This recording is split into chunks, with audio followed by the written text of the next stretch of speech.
What's up, guys? We're Jake and James from Inverted Reality, and you're watching Boss Fight on 2ndInvite, the podcast on hard mode. Today, we're talking about Battle Royale and all the games encompassing therein. Battle Royale, one of the biggest topics that has come up since probably March. It's the new hotness. Last year, right? It's the new hot. It's the new first-person shooter. It's the new Open world thing. It's the new open world. New zombie RPG game. elements. There you go. Perfect. So, if you don't know what Battle Royale is, that's okay. Not everybody knows, I think. Battle Royale blends survival aspects with last man standing aspects, right? You drop or you spawn into an area with a set amount of people, usually 100 for most games that are doing it right now. You gather supplies, weapons, armor, and stuff. You start with nothing. Survive. Yeah, you usually have like That's a the idea. stick or an axe or something like that. And then the last one alive wins. You don't have to kill everybody. You could just survive. And usually there's some sort of limitation to keep you moving inward into theory, the island. it's possible to win with killing no one. That's right. It's difficult because, you know. The other person that has to die out there. Yeah, exactly. And if they are all the way at the end of the game, that's probably not going to happen. But, so like I say, it's similar to King of the Hill, right? If you ever played anything like that when you were a kid, except you only get one life. So if you get pushed off the hill, you're dead. Yep. You're dead, baby bumpkin. Try again. So when did Battle Royale officially start? When did it enter the gaming sphere as far as a mainstream thing? So originally there was a Minecraft mod back in 2012, shortly after the Hunger Games released. And, I did not know this. I didn't either until we were doing the research for the show. Because we knew about, where PUBG came from, but 2012, the original game mod was called Hunger Games. You could see why that may not work out well, even if you're during that huge young adult stage, but was later changed to survival games. It was closer to Hunger Games than the actual Battle Royale we see now, but the mod had you start in the center with a bunch of resources. You could either go after those resources and risk losing your life, or you could shoot off like Katniss Everdeen and run into the forest and scrounge around there and try and survive. Obviously, if you died, then you lose. You want to be last man standing. So that was I wouldn't say that was the most known version of it. No, it was pretty. I think that's just when they introduced there's like multiplayer. There's like a mini game in Minecraft, and it's this. So you had to have people to play Minecraft exactly. with. You still had people figuring out Minecraft and mods and things like that, and it was kind of early on before it was sold to Microsoft. Right, exactly. It's still with Mojang. Like it got. Just Mojang. But what we know is Battle Royale. What we know is Battle Royale.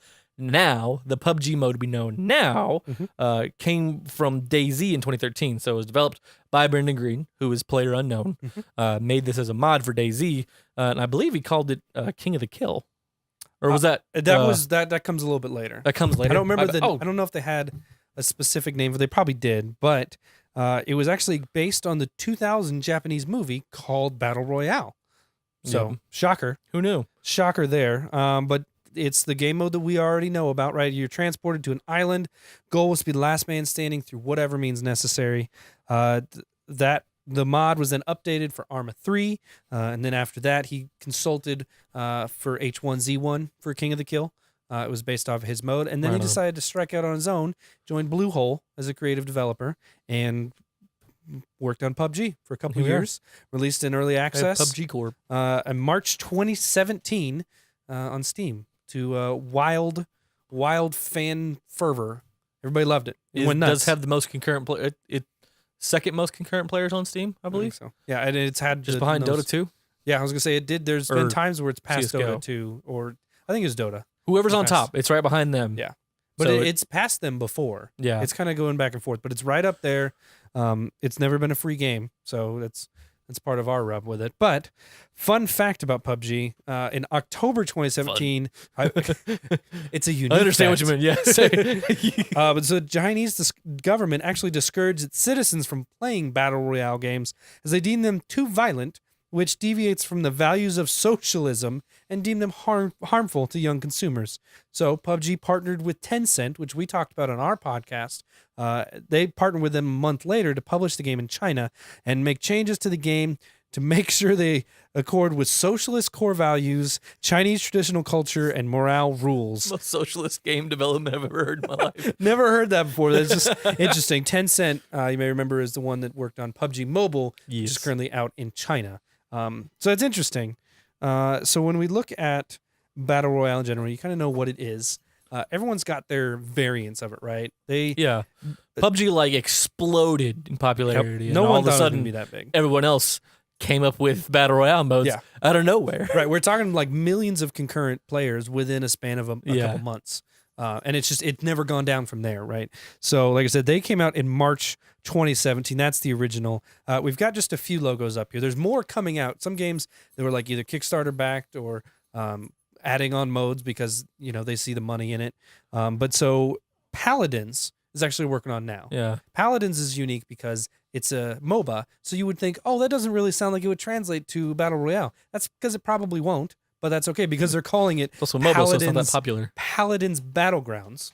It's right now. It's in early alpha testing, in public alpha testing. So if you're really heard curious, about Paladins a long time ago. Oh yeah. It's been a MOBA that came out around the same time as all the other ones, and it's still here. So I guess it's got that going. So it's got a leg up on. But they what was it that just shut down? It's the one for Epic Games Paragon. Yeah, it came out like just after them. But so that's an option for you if you're looking for it. Fortnite Battle Royale is kind of the biggest competitor because it's actually good. It's the big runner-up. It's launched their standalone mode in September 2017. That one came out of nowhere because we had their PvE was in early access, but you had to pay for it, and it felt kind of scummy. It was weird. And then just like a couple weeks before it launched, they're like, "Hey guys, we got a Battle Royale mode we're going to drop in for free right now." So everybody got in it, and it quickly it worked. It's awesome. Yeah, they've had weekends where they've hit like 4 million concurrent players, which is insane for console and PC type thing. It's a little bit different because there's a cartoon style to it. Yeah, very different. It is really cartoony. The guns are a little bit less realistic. They've gotten better, and then it's actually really fun, and they're still really good to use. But it's not PUBG in the very realistic gunplay. But it does add building to it, crafting walls and stairs and roofs and things like that. And I've seen some, like me, I can barely use the stairs to get to a cool chest. But I've seen people like building like towers to get away from gunfire and just shooting up in the air as high as they can go. It's really cool. Yeah, it's an element that that PUBG obviously doesn't have. Yeah. So that's cool. GTA Online had one that had up to 4 teams placed inside an ever-shrinking kill box. It was weird. It was like four teams of 4 people. Yeah, GTA Online does not exactly like support a large group of people. Right. So it was not exactly what they wanted. I think it's still there, but no one. It might cares be, about but no it. one plays it because GTA Online has much better modes than a Battle Royale. It's definitely a cash grab. And then finally, H1Z1 still has its own King of the Kill. Still also in early access because that's apparently how just Steam works nowadays. Yeah. Hey, we're on Steam, so you're in early access? Yeah. Yeah, exactly. There are some more coming. See, there was another game called The Culling. Yeah. That was, it just didn't take off. It was like the Battle Royale game right before PUBG. Yeah. And so you just spawned into the map, and it was like, it was more like Hunger Games because there was like a scoreboard, like you were in a dome. Yeah. And there was that. But It shut down a couple of years ago. It shut down right before PUBG started becoming a thing. Yeah. So it was just an option, but PUBG is really the one that made it. So we've talked about Battle Royale. Now you kind of know what it is, who's doing it. I found an article. There was like 10 or 15 games coming out that either have a mode for it or are based solely around it. There's a game that was in Kickstarter and fully funded before PUBG came out, and it's going into early access soon on Steam as well. It's a sci-fi futuristic one, so it should be interesting. But in terms of Battle Royale, is this a mode that is here to stay, or is this more of a flavor of the month kind of thing? Man, it's different because when open world became the new thing that games were doing, like, oh, a game's coming out, it's going to be open world. A racing game's coming out, it's going to be open world. Like, that kind of makes sense, and that seems like it has more staying power than something like this. Like, something like this seems like someone comes in and does it really well. So, in our example, PUBG, no matter how well the game performs, like, on a technical standpoint, concept it itself is strong. killing it from a consumer standpoint. People love playing PUBG and love watching it. We haven't played the actual PUBG yet. Maybe we'll play it when it comes to consoles. I mean, it is on Xbox. I mean, it's on Xbox, but like it runs like garbage, a hot turd. I don't like paying for early access titles. I just don't. If I wanted to, technically, it's not early access on consoles, but it's still broken. But if I wanted to, I would pay a bunch of money and get a PC, and then I'd go play unfinished games. That's what you do as a PC gamer, right? Exactly. You play broken games. That's what you do because you've resigned yourself to not have fun. But Plus, you can't even have it on your TV. Why even bother? Anyways, how do I sit on my couch and play PC games? It's not a console war. Moving on. So, flavor of the month. I think it's here. It's going to be a big thing for maybe a couple years, but it's not going to be every game has a battle royale because it's one of those things that it's always going to be compared to PUBG or Fortnite. Those are the two pillars. With open world games, you don't sit there and go like, oh, it's like this. Oh, it's like this. You go, nope, just an open world. Right. Like Breath of the Wild, it's its own thing. Grand Theft Auto is its own thing.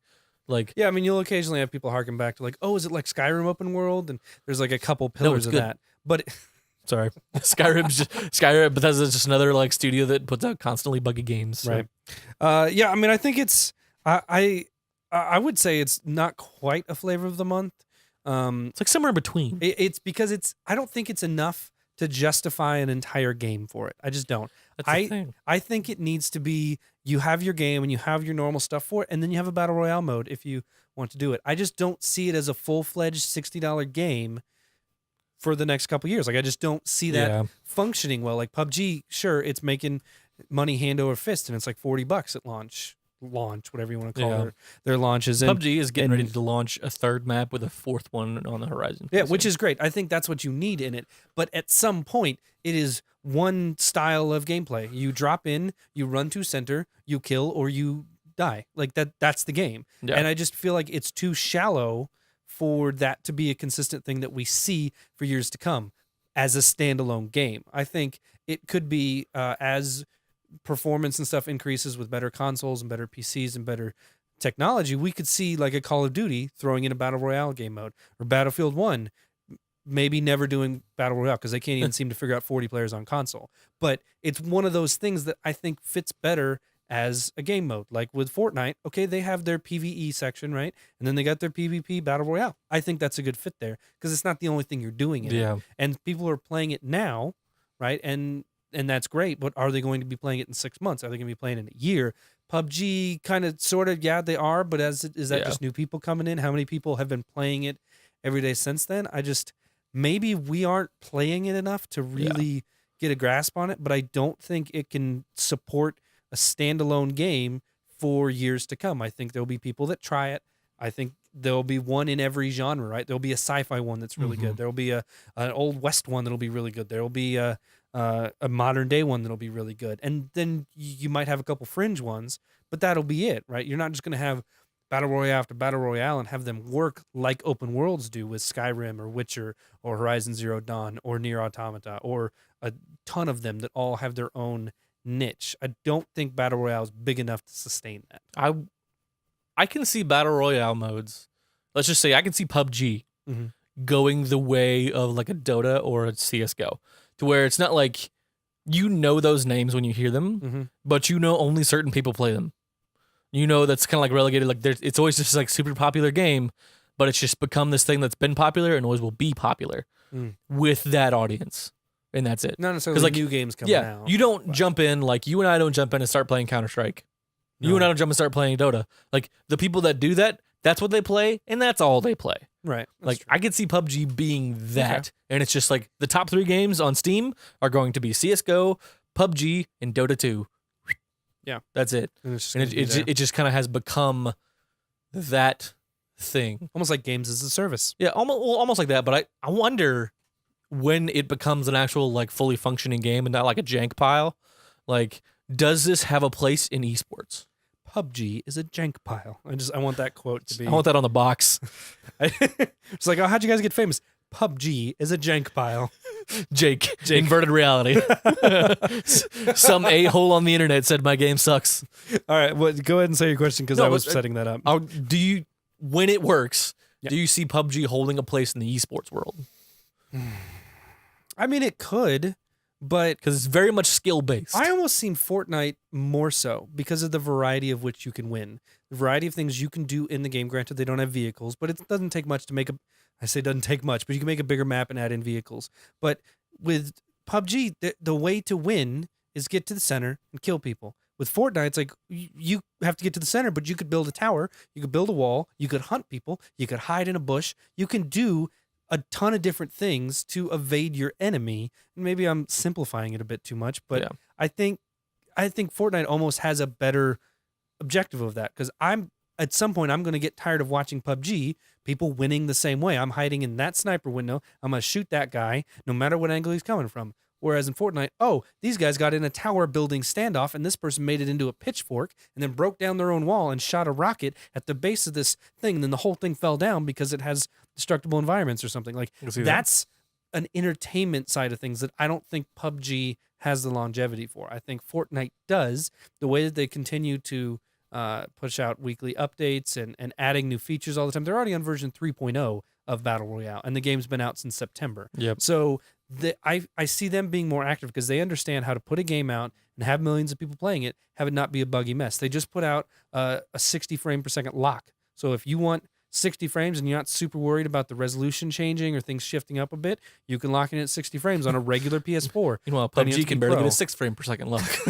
And I used it, and it's awesome. It's great. It's so much more consistent. You drop into the lobby, and I remember when we first started, it would be like 5 FPS when you're first jumping in. People jump out of the bus, and it was a mess. It's not like that. It's just 60 frames a second. I don't know how they did it, but they did it because they're epic. Probably because they're epic and they own their own engine. That's part of it. But I think Fortnite could. I do think I could see Battle Royale as an esports thing. I don't know how long it stays there. It's unique enough that if you get the right niche and the right people doing it and the right organization behind it, then I think you definitely could see some cool esports stuff with it. Yeah, I know there's stuff out there for it now. Yeah. Obviously, I feel like I could see PUBG being the esports for almost,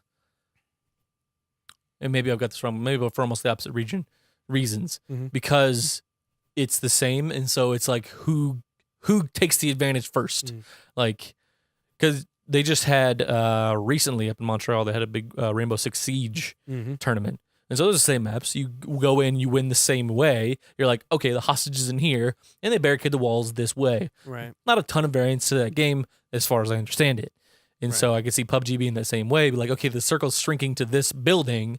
Odds are they're going to be in this corner. How do we get there and be better than them at the game that they always win at? So I could see it being that way because it's purely skills and not like world altering to just outsmart the other guy. Right. And so, and maybe they both go in because of the reasons that we just mentioned, but we'd like to hear what you guys think about Battle Royale modes, about their esport longevity, and maybe just their longevity in the gaming world in general. Put it in the comments below. Follow us at IR Games on Twitter. That's where you'll find the two of us in our show over on Inverted Reality, youtube.com/Inverted Reality. But also follow 2ndInvite on Twitter at 2ndInvite. Subscribe to this YouTube channel. Check out all the other content that the other people are doing. It's all great. We promise you, and you can take our word for it. That's right. We never lie. Never lie. I've never ever lied, I don't think. Haven't lied on this show one time. That's right. I definitely haven't gotten facts wrong ever. So that's an important thing. You can check all my sources I didn't post. Ding. All right, guys. Remember to save your game because the next boss could be harder. We'll see you next time. Yeah.